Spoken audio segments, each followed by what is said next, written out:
Indiana Jones and the Dial of Destiny. The movie just came out this past weekend, and I saw it, and I hate this movie.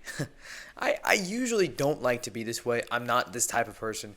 I usually try to give, rational, unbiased, reasonable opinions about movies all the time. That's what I pride myself on. That's what I really try to maintain a reputation of doing. I'm not one of those people that wants to say this movie is the best movie or this movie is the worst movie or this movie is like I understand that there's a lot of nuance. Movies are not just black and white. There are things you can appreciate about movies, and even if you don't like a movie, maybe there's still a few redeeming qualities, and you just can't say this. A lot of times in our culture nowadays, it's a very common idea, and it's very eye-catching and clickbaity for people to be like, this movie's the best movie ever, or this movie's the worst movie ever. And I can maybe be accused of doing that for this video, but I really genuinely did not like this movie, and I don't find very many redeeming qualities about it. I found there's maybe one or two. Obviously, it's good to see Harrison Ford back in the role of Indiana Jones. A great actor. He is such a good guy, and he plays his role very well. So he's not at all terrible in this movie at all. For what he's given and what he does in the movie, he does a phenomenal job because Harrison Ford is just a world-class actor. He's just one of the best. He's one of the GOATs. He is the greatest. So obviously, big redeeming factor in this movie. I like the cinematography. The cinematography is pretty cool. And John Williams' score, of course, John Williams is one of the greatest, probably the greatest composer of all time. He's just the best. He's awesome. Those factors in this movie are good, but that's about where the redeeming qualities of this movie ends. And I wanted to love this movie. I love Indiana Jones. The first three Indiana Jones movies are some of the greatest movies ever created. They're classic, they're iconic, they're still well renowned to this day, world famous. Indiana Jones and the Raiders of the Lost Ark is currently the standard for action adventure movies, and it still remains the formula that really cracked the code for that genre, and it unlocked a whole new type of movie that captured our imaginations, that enthralled us, that inspired us, and took us on these adventures that were so fun and so awesome, and just it set the marker for adventure movies in general. And of course, Indiana Jones Temple of Doom, also very good. It gets a little weird with the hearts getting pulled out and the voodoo and stuff, but it still is a great movie for what they do in the movie. It's pretty great. I love Temple of Doom as well. Last Crusade, a pretty great finale to the trilogy. It ends on a very heartwarming note because, as we all know, Indiana Jones movies mix very well heart, humor, action, music. They're all great pieces of art. And Kingdom of the Crystal Skull, up until I saw Indiana Jones and the Dial of Destiny, was my least favorite out of the series, and as it was for a lot of people, because the first three kind of ended on a good ending. They literally ride off into the sunset, and then there was some behind the scenes stuff for the fourth one, and it just wasn't as good. It didn't fully capture the magic of the first three. But after seeing the quote-unquote now finale to the Indiana Jones franchise, Indiana Jones and the Dial of Destiny, I would say that the Kingdom of the Crystal Skull captures infinitely more of the magic from the first three than Dial of Destiny does. And I'm going to explain that in today's video because, with Dial of Destiny, it's an interesting idea. The idea, because we knew this whole time the movie was going to be about time travel. That's what we knew. We knew that that's what it was going to be about. And I thought it was a lazy idea because we get a lot of time travel movies. There's been an influx of movies that deal with this idea of going back in time and that kind of thing. Each movie handles it in its own way. And in this movie, I think they really did there's an interesting idea with the concept of time travel and applying it to Indiana Jones, because the Indiana Jones movies always have dealt with these supernatural elements, these magical capabilities that these artifacts have, whatever the main thing that Indiana Jones is trying to retrieve or trying to recover or try to dig up or try to find. There's always some supernatural elements, some magical capabilities that are always super fun and interesting and really wacky, and they provide for fun situations and kind of these dangerous scenarios. It's all done with practical stunt work, cool special effects. There's so many great aspects about the Indiana Jones movies and so many things that make them iconic, the Indiana Jones movies, that when I say Indiana Jones, there's a very specific thing that pops into your mind and something that's very memorable and something that a lot of great memories and feelings are tied to. And in this movie, the idea of time travel and the way they explored it in the movie, I thought was pretty, it was good for what they had decided to do. And this movie overall is pretty. I didn't like it. And as I said, I think it's a pretty stupid movie. I really do not like this movie. I walked out of the theater, and there have been very few movies, very few, less than probably I can count on my fingers, where I was watching it, and while I was watching it, said to myself, this is a bad movie. Usually if a movie is bad, I'll be in denial because, especially with a movie like this that I wanted to love so much, I'll be in denial. Like, I see it and I'm like, it's good, yeah, like, I didn't like that, and I also didn't like that, and I also didn't like that, but it's not bad, it's not terrible, right? And I'll kind of be in denial for a little bit, and then after I, like, see it again, or, like, think about it more, or have more time to process all that happened, that kind of thing, then I'll start to come around and be like, okay, yeah, that was bad. This has happened with quite a few movies in the past. Usually the first time viewing a movie, I pretty much always say, it was good. I never want to say that was bad or that was terrible.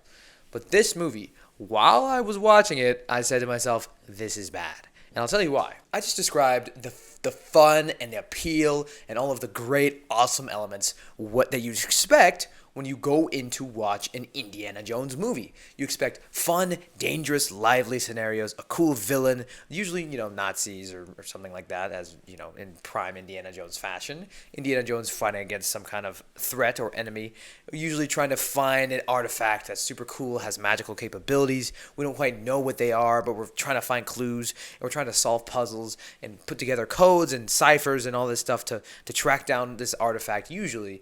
And there's a lot of dangerous scenarios that Indiana Jones has to find a way out of. There's a lot of cool action. There's a lot of guns involved. There's a lot of car chases. There's a lot of enthralling music. The woman that's on the adventure with Indiana Jones, they're having witty banter, and there's always a lot of fun moments. There's a heart to them because Indiana Jones has this romantic interest, or he has someone that he's very close with, or it's his father, whether it be short round father, a friend. Always a great mix of heart, humor, and action that just all blend together and make just some of the greatest movies that have ever been made.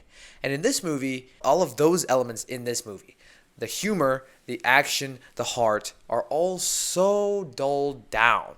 They're so underwhelming, so mediocre, so reserved. Someone took the dial, not the dial of destiny, no pun intended, and they cranked it down from like a 10, which is what the Indiana Jones films usually are. They cranked it down to like a 2. The action is not action-packed. It's not interesting. It's not exciting in any way. Like, Indiana Jones, for the Indiana Jones that you and I have both come to expect from going to watch an Indiana Jones movie, that character, that idea, that concept. If I said Indiana Jones is going scuba diving underwater, by the way, spoilers for this movie, if you haven't seen the movie yet, I wouldn't recommend that you go see it, but I would recommend, I recommend you go see it at least to form your own opinion on it, obviously. Don't let me say something and then be like, well, that's the end of the story, that's it. That's, Eli Hollingsworth, this guy with 500 subscribers, he says this about Indiana Jones, so that's it. Go watch it for yourself if you want to form your own opinion. I wouldn't recommend the movie because I didn't like it, but you should at least go see it. But Indiana Jones going scuba diving, going underwater and trying to find a clue for this artifact that he's looking for, the Dial of Destiny. If I were to say that to you, and even if I were to say it to me before I saw this movie, I would have thought, wow, you know what, that's going to be a really interesting idea. Indiana Jones, a character who has so much fun and action wrapped into his very essence, him going underwater, that's got to be an interesting scenario. And it's really not. It's just boring. Like, there's some semi-interesting ideas, in this movie. Indiana Jones going underwater, scuba diving, looking for a clue. Awesome. Super cool idea. What do we actually get? So he goes underwater. We're kind of going down. And then we find the thing that we're looking for, which is kind of unclear what the purpose and intent of it is. We find the clue. And there's some eels because Indiana Jones is afraid of snakes. So therefore there's some eels down there because an underwater version of a snake kind of looks like it. A fun idea. It's kind of funny. I like that joke. And then we get down there, we go into it, and then the eels kind of really do nothing. Like, Indiana Jones is just kind of freaked out by them for a few seconds. And then our villains show up. Our villains who have just... The way the villains are utilized in the movie is so lame because they will just disappear for huge chunks of the movie. And then find some very loose way to follow Indiana Jones as he's finding the clues. And then they'll just conveniently show up at exactly the right time when Indiana Jones is finding the next clue to get to the Dial of Destiny. Like, our villain just happens to show up at the right moment to just swoop up the clue and continue on the journey. You might be able to argue that that's kind of how the villains are used in the past, but I really don't think it's this boring of a way. Just the most random excuses for them to just follow Indiana Jones and just be everywhere that he is. I just feel like they're not very impending. They just pop up. There's a little scene, a little chase, a little action bit that's not super interesting, like them going scuba diving underwater. We just go underwater, we get the clue, and the villains are here. Oh, and then we just get back to the surface. I don't know. We're done with it. Like it's not interesting to me. I was bored. The movie is 2 hours and 40 minutes, and it feels like 3 million years. I'm pretty sure I walked out of the theater after the movie as old as Harrison Ford is. That's a joke. I'm just kidding. Because, again, Harrison Ford is really the best part of this movie. He was awesome. I loved Harrison Ford. He's such a great actor. He's such a great guy. He's a great entertainer. He's a great performer, and I just loved every second that he's on screen.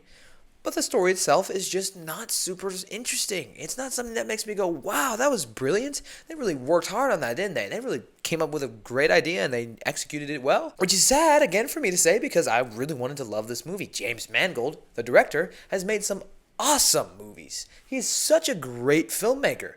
Ford v Ferrari is one of my favorite movies ever, probably. I love that movie. Such a cool movie. Like, just cool. It's cool to see cars driving around. It's a true story. It's an interesting idea, and it's done in an interesting way.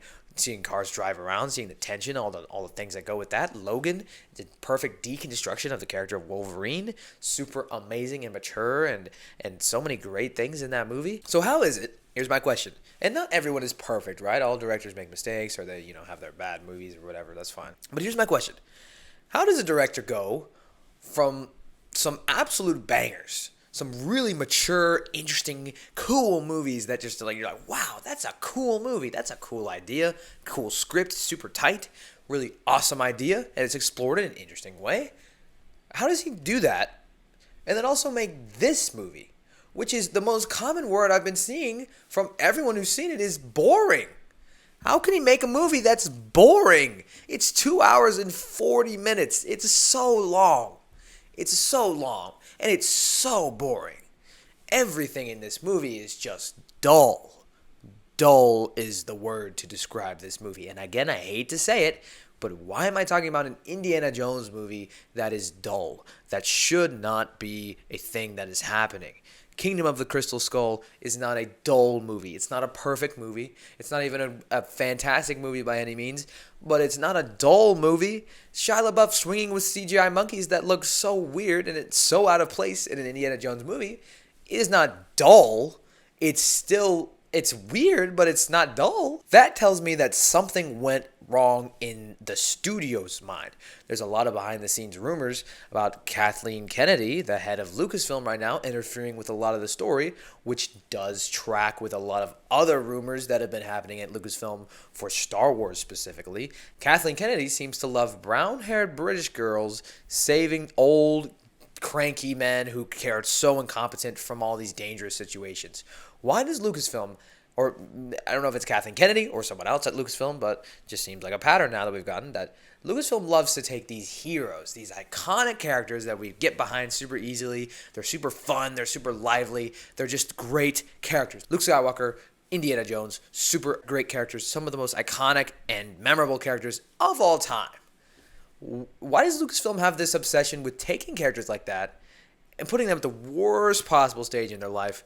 They just get old and they just turn into a terrible person. Indiana Jones, not as much as Luke Skywalker, which completely betrayed everything that Luke Skywalker was and stood for in the original trilogy when they did Luke Skywalker in episodes 8 and 9. Like, Luke Skywalker is not a grumpy, cranky old man who just believes everything is dumb and stupid and has no hope for the Force or the future of the galaxy in any way. That's not who Luke Skywalker is. He was willing to risk his life and lose his life because he believed that there was just a little bit of hope in his father. Just a little bit.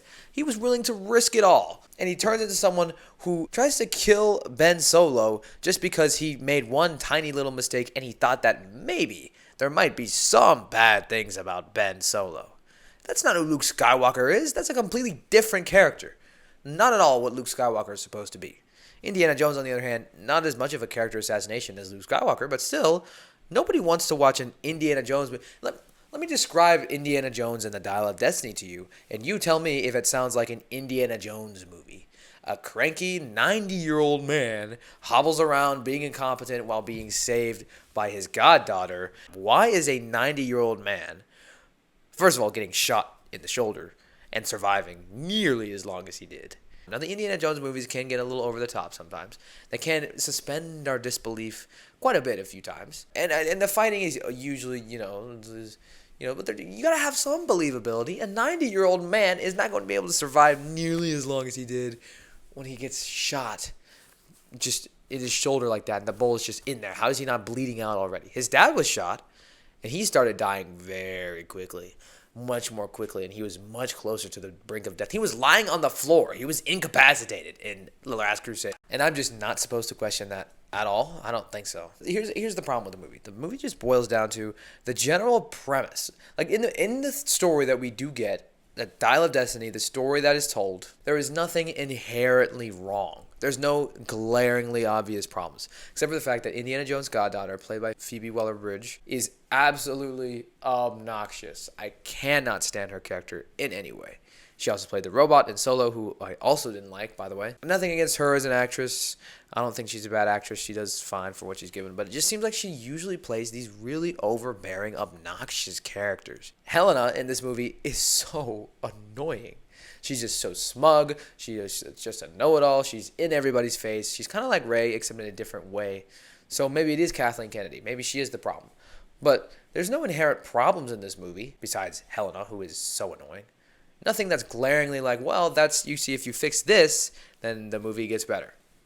It's just the entire premise, the entire idea.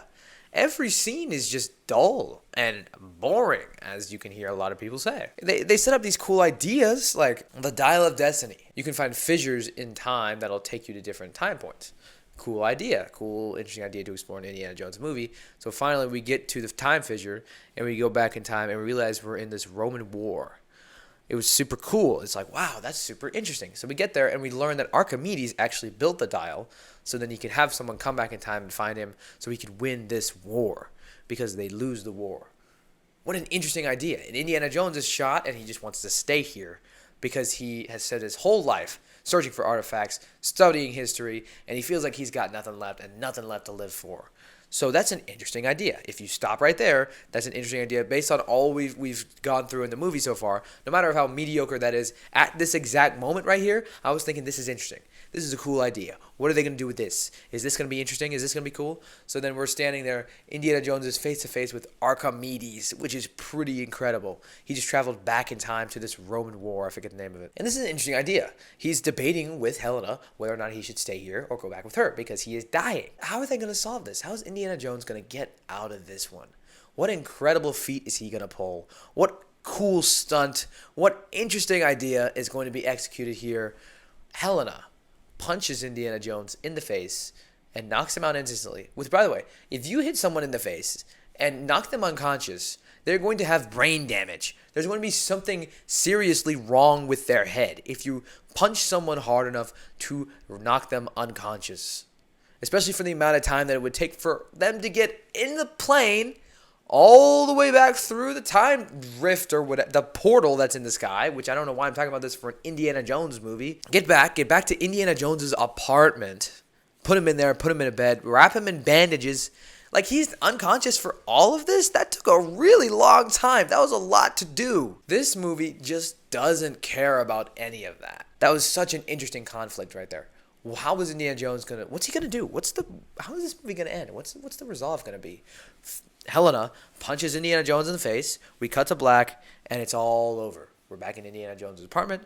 All of a sudden, Marion is there, which I guess the idea is to show him that he does have something left to live for, but he doesn't earn that message. He doesn't learn that message. She just shows up, and boom, there we go. It's uninteresting. It's cowardly. It's not brave. It's not bold. It's not taking any risks. It's not trying to figure out an interesting way to execute an interesting idea. It sends up something that's kind of cool. It's like, all right, I could see there being an interesting way to do that. And it resolves it immediately. Indiana Jones going underwater. All right, that's kind of an interesting idea. How's it going to go? We go underwater. It's pretty straightforward. Not much interesting happens. Just, oh no, the bad guys show up yet again, which is all they do. They show up. We have a boring, uninteresting action set piece. And then they leave again. And the next time we find another clue for the Dial of Destiny, they show back up again, and we have an uninteresting battle, and then they leave. It's so straightforward. Which are the Indiana Jones movies ever really straightforward, or are they kind of subversive and really interesting? This movie betrays everything that the Indiana Jones franchise has stood for, because there's a ton of CGI and special effects in this movie. Come to mention, the whole movie feels pretty fake. The movie starts out with a sequence of Indiana Jones when he was younger. They de-aged Harrison Ford. Now I get it. You want to have a flashback to Indiana Jones when he was younger and he was still in his adventures and is close to the end of the war that he's fighting. Cool. Interesting idea. All right, fine.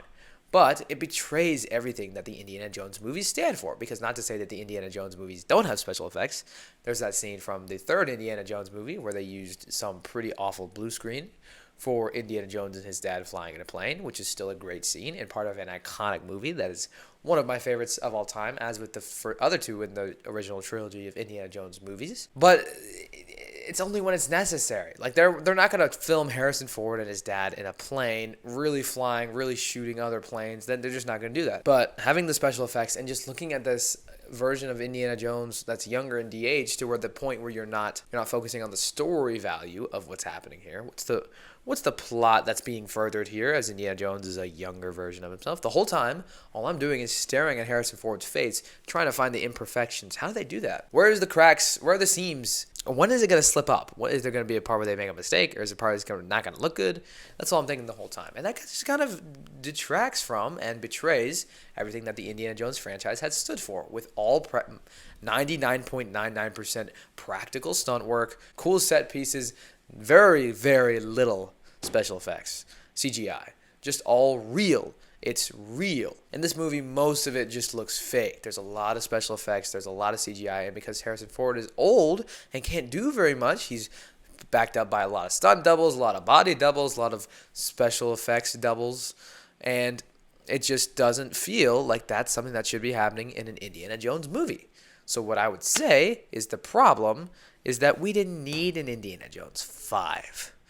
At the very least, we didn't need this Indiana Jones 5. I get it, you want a great send-out to the character, but there's so much more that you could have done with this. The specific choice they chose, the time travel idea could be an interesting thing. And the way they do it, they don't worry about the time stream or the timeline or anything like that. Or they just don't make it very complicated. They just say time travel, figure it out, you know what time travel is, and then go from there. I liked that. I appreciated that. But what I didn't appreciate is that every car chase, every battle scene, every brawl between Indiana Jones and our villains was so painfully uninteresting that it just betrays what Indiana Jones is supposed to be. Very interesting. Indiana Jones is not uninteresting. Come on. And there's very little heart to this movie. There's very little humor to this movie. I couldn't tell for 99% of this movie what was supposed to be a joke or what was supposed to not be a joke. There were some that were pretty amusing, pretty funny, but for the most part, I couldn't even tell if they were supposed to be jokes or not, or if they were just actual lines that are just in the movie. I was like, is that a joke? Because I don't know. I just didn't find this movie very funny at all. There also wasn't very much heart in this movie. Indiana Jones has this, they set up this idea to where Shia LaBeouf's character from the fourth movie, Mutt, Indiana Jones' son, he enlisted for the army, and he was killed. And Indiana Jones divorced his wife. But here's the thing. By the time we get to the end of this movie, Indiana Jones gets together with Marion for a third time in this franchise. I just don't know if Indiana Jones, after his son went off to the military and died, would he divorce Marion? I don't know. Because they already got together, and it was so late in the fourth movie. A lot of time has passed, and I get that. But, like, I'm sick of seeing Indy trying to get together with Marion for a third time. Once it gets to number 3, it's not as interesting anymore. Come up with something better. There's so many more interesting ideas you could have done with them still being together. You didn't need to divorce her. It sets up this idea that he's got nothing left to live for. And that's a really interesting idea that they could have explored. All right, fine. You want to get rid of Marion because Indiana Jones feels like he has nothing left to live for because of that. I get that. And you're exploring the theme of this movie of letting go of the past, of moving on, or, accepting your fate, that kind of thing. All right, fine. I get that. That's cool. That's an interesting idea. Alrighty, let's work with that. Indiana Jones is divorced from Marion now. But he doesn't earn that message. He doesn't realize, he doesn't find a way to see that he needs to let go of the past and he needs to move on. It's just Helena punches him in the face and he wakes up in his apartment and Marion is there. He doesn't earn it. It's an interesting idea, but it goes away, and then it just comes back at the end randomly, and the movie ends. That's not interesting in any way. That's boring. Like, that's not cool. And I know for a fact, if this were Spielberg or any of the original people, George Lucas, who worked on the original Indiana Jones franchise, that would have been an interesting idea. And I don't know whose to blame here. Is it Kathleen Kennedy? Because she wanted to force in Indiana Jones' goddaughter, who the whole time is making him look incompetent and stupid and having to save him from every single scenario. Which does make sense. Indiana Jones is 90 years old. That's reasonable. But it's just so in your face that it's just obnoxious and not interesting, not fun, not cool, not enjoying, not pleasant to watch in any way. Or is it someone else? Maybe some other person from Lucasfilm trying to interfere? Or maybe it's just that we just didn't need this movie. Indiana Jones is just maybe not built to be old and out of shape, out of touch. Maybe that's just not what this franchise is supposed to be. That's not what the fans want to see, and that's not what you expect when you come in to watch an Indiana Jones movie. Bottom line is, the very essence of this film is uninteresting. The ideas that are set up, even the ones that are semi-cool, semi-interesting, are resolved in the most basic, formulaic, and just kind of annoying way. This movie did not put a grin on my face. It did not leave me satisfied with the finale of the Indiana Jones franchise. And I would say that that's just because they needed a completely different idea and a completely different direction to go with this premise. And just even a different premise, which again is very sad because there are hundreds of people who worked on this movie, worked very hard, worked tirelessly to ensure that the product was something that was great, and I just am unfortunate, and I'm sorry to say, but in my opinion, it just wasn't. It was not good. It was not interesting. And again, I feel terrible to say that because I'm a huge fan of the Indiana Jones franchise, and I want to love it so bad, but it's just not interesting. So there you have it. There are my thoughts on Indiana Jones and the Dial of Destiny, and kind of what I think my problem is with this movie, and what could have been done differently, what should have been done differently, that kind of thing. So if you enjoyed or if you agreed with what I said in this video, even if you disagreed with what I said in this video, which is also awesome and very cool, you can go down to the comments below and we can have a rational intellectual discussion and settle our disagreements together. But be sure to let me know what you thought of Indiana Jones and the Dial of Destiny if you have seen it down below in the comments. And also click right here on my face to see another video by me that I know you'll enjoy because the YouTube algorithm picked it for you. And I will see you guys in my next video. Bye-bye.